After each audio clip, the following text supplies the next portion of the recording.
Literasi digital. Apakah kalian pernah mendengar istilah literasi digital? Di sini kita akan banyak belajar tentang bagaimana berliterasi digital yang baik. Tapi sebelum itu, jawab dulu ya pertanyaan ini. Apakah kalian suka bermain HP? Berapa lama dalam sehari kalian bermain dengan HP kalian? Kemudian, aplikasi apa yang sering kalian buka? Apakah kalian suka bermain game online? Membuka sosial media seperti Instagram, TikTok, YouTube, dan yang lainnya? Di sini kita juga akan belajar tentang bagaimana cara bersosial media yang bijak. Salah satu bagian dari berliterasi digital adalah kita mengetahui dampak positif dan negatif dari bermain HP. Di sini kita akan mempelajari hal tersebut. Kita mulai ya. Yang pertama, dampak positif. Apakah kamu tahu dampak positif dari bermain HP? Atau hal-hal baik apa yang kita dapatkan ketika kita bisa bermain dengan HP kita dengan bijaksana? Ada banyak sekali dampak positif yang dapat kita peroleh apabila kita mampu memanfaatkan HP dengan bijak. Yang pertama, mendapatkan informasi. Kita bisa mendapatkan informasi dengan sangat mudah dan cepat melalui Google, YouTube, Instagram, dan lainnya. Dampak yang kedua adalah berkomunikasi. Melalui media sosial, kita bisa menghubungi keluarga, saudara, teman, dan sahabat yang jaraknya jauh dari tempat tinggal kita dengan mudah. Kemudian, dampak yang ketiga adalah untuk sekolah dan bekerja. Anak-anak bisa memanfaatkan HP untuk belajar daring. Selanjutnya yaitu menghasilkan uang. Sekarang banyak ya kita jumpai YouTuber cilik yang mengupload hasil videonya ke YouTube, kemudian mendapatkan uang dari sana. Nah, itu tadi ya anak-anak dampak positif dari HP. Kemudian selain dampak positif ada juga loh dampak negatif dari HP yang perlu kita ketahui. Mari kita simak. Apa saja ya dampak negatif dari HP yang perlu kita tahu? Ya, yang pertama, HP bisa menyebabkan kecanduan sehingga kita bisa malas untuk belajar. Kita terlalu asik bermain dengan HP kita, seperti bermain game, menonton film kartun kesukaan, dan yang lainnya.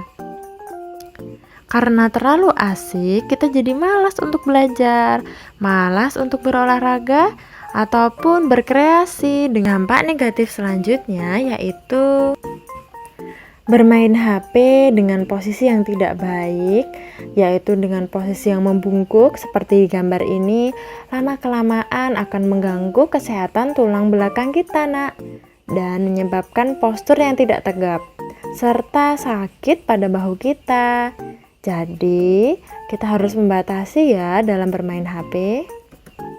Berlebihan melihat HP dapat membuat mata lelah dan sakit, mata menjadi merah. Kita juga bisa terkena mata minus sehingga kita harus menggunakan kacamata di setiap waktu. Selain itu, HP memiliki dampak radiasi yang tidak baik untuk tumbuh kembang kita. Dampak radiasi ini tidak terlihat ya nak, tapi jika kita terlalu lama dan sering menggunakan HP akan mengganggu tumbuh kembang otak dan tubuh kita.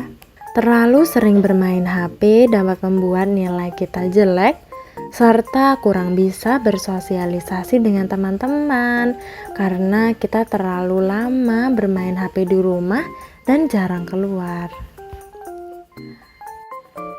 Tanpa pengawasan orang tua, kalian bisa menirukan hal-hal buruk dari yang kalian lihat di HP, seperti kekerasan dan yang lainnya. Jadi kita harus diawasi orang tua ya ketika menggunakan HP.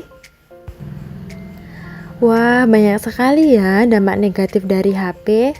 Terus bagaimana ya cara untuk menghindarinya? Ya, mari kita cari tahu bersama-sama.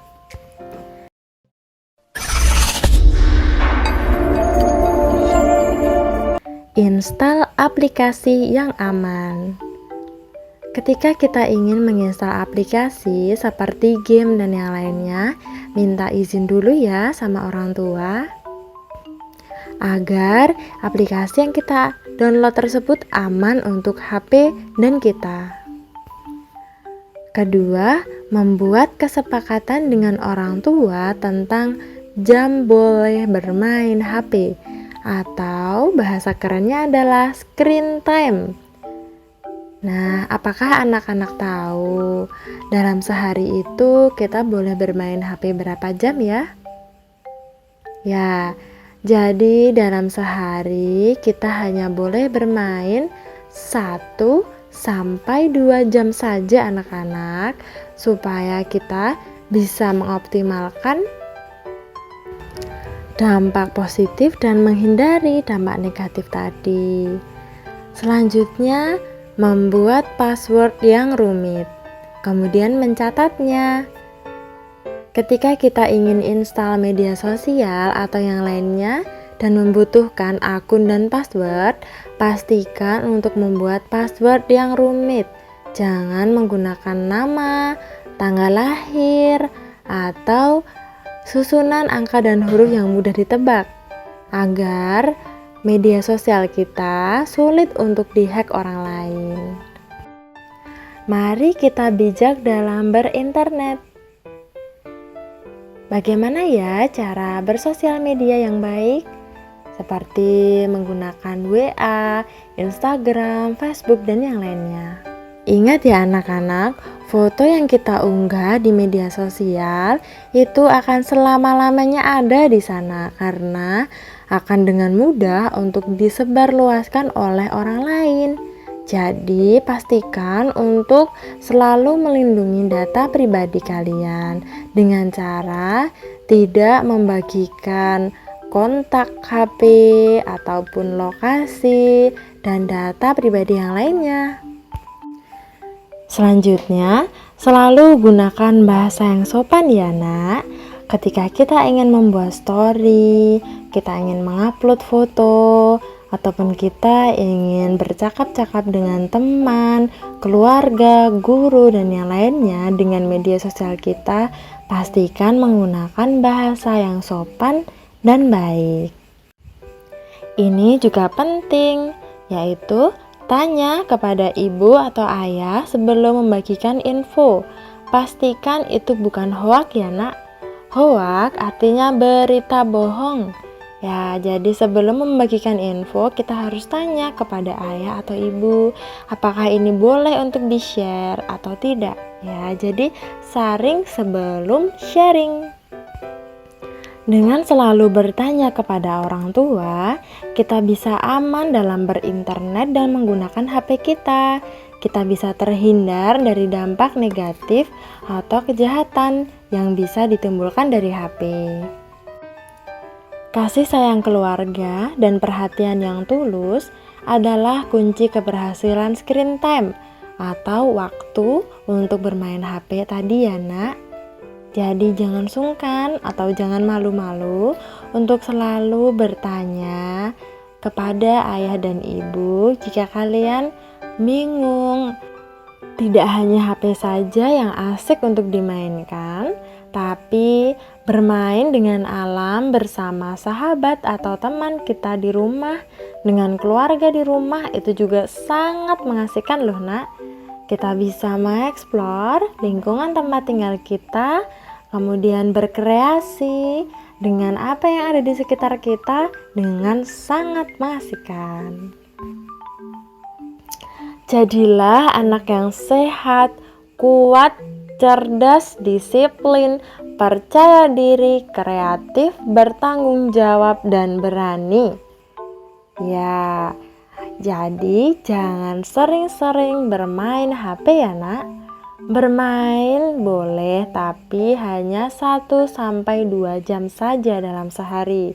Kemudian di waktu luang kalian bisa bermain di luar seperti bermain bola, bersepeda, membuat sesuatu dari benda-benda di sekitar kita, ataupun yang tidak kalah penting adalah belajar membaca, menulis, dan sebagainya. Semoga apa yang Bu Endah sampaikan bisa anak-anak ikuti ya.